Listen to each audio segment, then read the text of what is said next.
Lahat ng viewers ng Rochelle Antig vlog, please do subscribe and thank you for all your support. Toitso, ingat. Mayaman, middle class, mahirap, buwan-buwan, may food box na dumarating sa bawat pamilyang Manileño. Totoo ba yon? Nangyari ba yon? Naramdaman nyo ba yon? Yan ang kwento. Lalagyan natin ng kwenta. Kasi may kwento eh. Sabi nyo ito to. Sabi nyo yung nangyari. O, pagpalagay na lang natin, 1,000 piso, isang food box, 700,000 families. 700,000 times 1,000. Patay. Ang dami ng zero. 700 million pesos. Ilang buwan? 8 buwan. 8 times 7. Nagka-leche-leche na.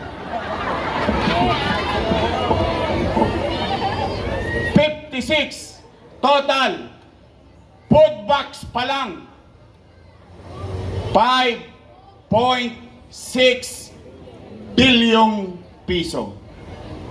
Malaking pera ba yon? Naman. Oh, ano nangyari? Chinitsa natin, iniluwa natin.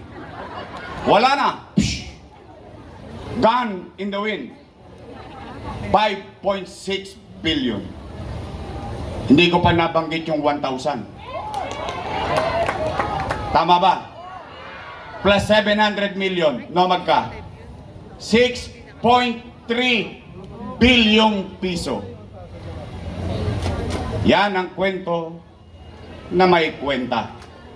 Pangalawa, taas ang kamay ng mga nanay at tatay dito na may anak na nag-aaral sa public school. Naalala nyo, nung pandemya, walang eskwela. Tama mali? Ano sabi ng teacher? Online learning. Sa Maynila, merong tablet ang mga anak natin na nag-aaral sa pampublikong paralan. Tama mali? 110,000 tablet. Meron pang internet. Tama mali? Walang tosga si ama, walang tosga si ina. Libre, bigay, kaloob ng lungsod ng Maynila. Teacher, 10,300 teachers, 11,000 laptop. May laptop na yung teacher nyo, may internet pa ang teacher ninyo, nakatawid ang pag-aaral ng mga anak natin noong panahon ng pandemya. No magka? 1 bilyong piso. No magka-internet, 300 million pesos. 1.3 billion plus 6.3 billion. 7.6 bilyong piso. Dalawa pa lang. Kaya itong mga to, utang-utang. Utangina.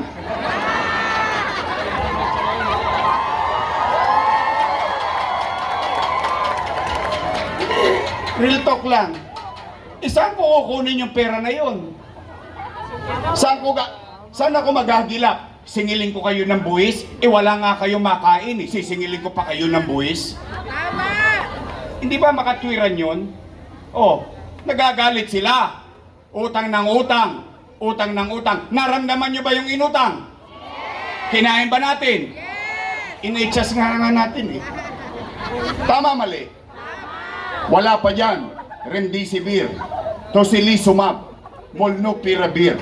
Dang-dang libo ang halaga ng bawat isang gamot na yon. Mabuhay lang ang isang Manileñong may sakit na COVID-19. Wala pa dyan yung dot-dot dito, dot-dot doon. Lahat yata ng dot-dot sa ilong inabot natin sa kakatesting. Libreng nakukuha ng tao. Walang tosgas ang tao. Gastos ang gobyerno ng Maynila. Wala pa dyan. AstraZeneca, bakuna rito, bakuna ron, nananawa tayo ng bakuna sa lungsod ng Maynila. Maproteksyonan lang kayo, makaraos lang tayo sa pandemya. Wala pa dyan yung ospital ng COVID-19 na tinayo natin sa Luneta, 300 million pesos. Wala pa dyan. Lumayo lang kayo ng konti rito. Pumunta lang kayo ng konti. Magwakali lang kayo dyan. Pagdating nyo sa San Lazaro, makikita nyo 20-story San Lazaro residence, pabahay sa mga mahihirap sa lungsod ng Maynila. Pedro Hill Residence, San Sebastian Residence, Condominium 1, Condominium 2, Binondominium 1, Pasek Community, pabahay. Bakit? Squatter ako eh. Mahirap mangupahan habang buhay. Mahirap maging squatter. Hindi mo alam pag uwi mo kung palalayasin ka na dahil kukunin na yung lupa mo. Kaya copyrighted yan. Sinong mayor? Kayo na ang humusga. Sinong mayor sa edad nyo dito? Yung iba rito, konti na lang ang birthday.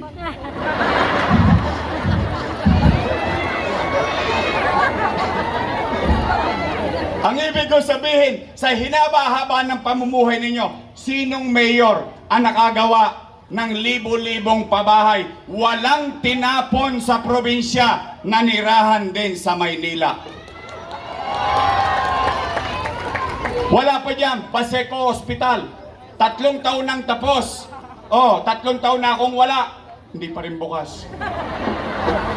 Kung may kakilala kayo sa Paseco, ipagtanong po ninyo kung nagsisinungaling ako. Bagong ospital ng Maynila, 10-story fully air condition, may CT scan machine, may MRI machine, pero hindi nyo pa nagamit. Hindi ko lang alam. Hindi po ako doktor, sila po ang doktora. Nay, tay, sinabi ni Apple kanina, pangarap niya magkaroon din ng air condition na public school. Ayan, Rosauro Almario Elementary School, 10-story fully air-conditioned public school. Manila Science High School, Magsaysay High School, Albert Elementary School. Ayan na pera natin. Ayan na mga inutang natin. Itinuloy ko ang pangarap ko para sa inyo.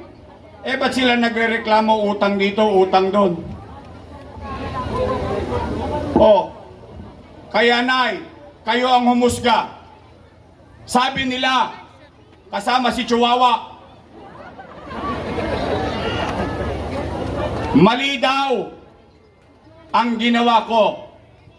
Mali daw. Mali daw. Hindi, mali daw. Mali.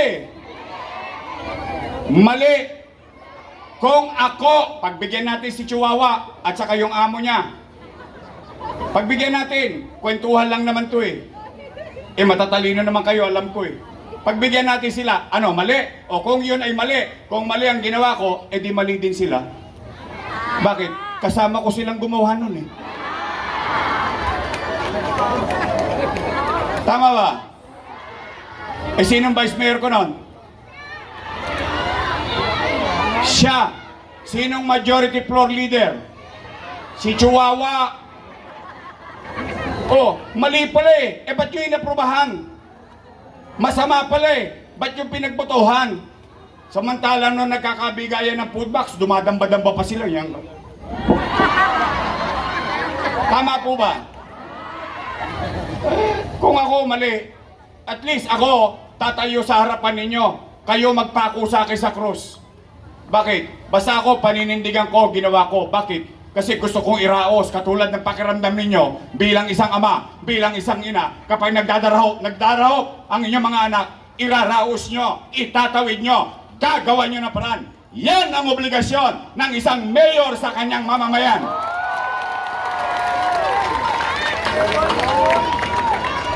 Chihuahua. Chihuahua. Chihuahua. Ako po, sa totoo lang, wala naman akong ikinubli sa inyo eh. Sa totoo lang, hindi ako ni minsan nagkubli sa inyo. Basta isa lang ang alam ko. Isa lang alam ko. Kita nyo, nandito kayo ngayon. Nakaraos tayo. Di salamat sa Diyos. Tama ba? Tama! Asan ang kaldero?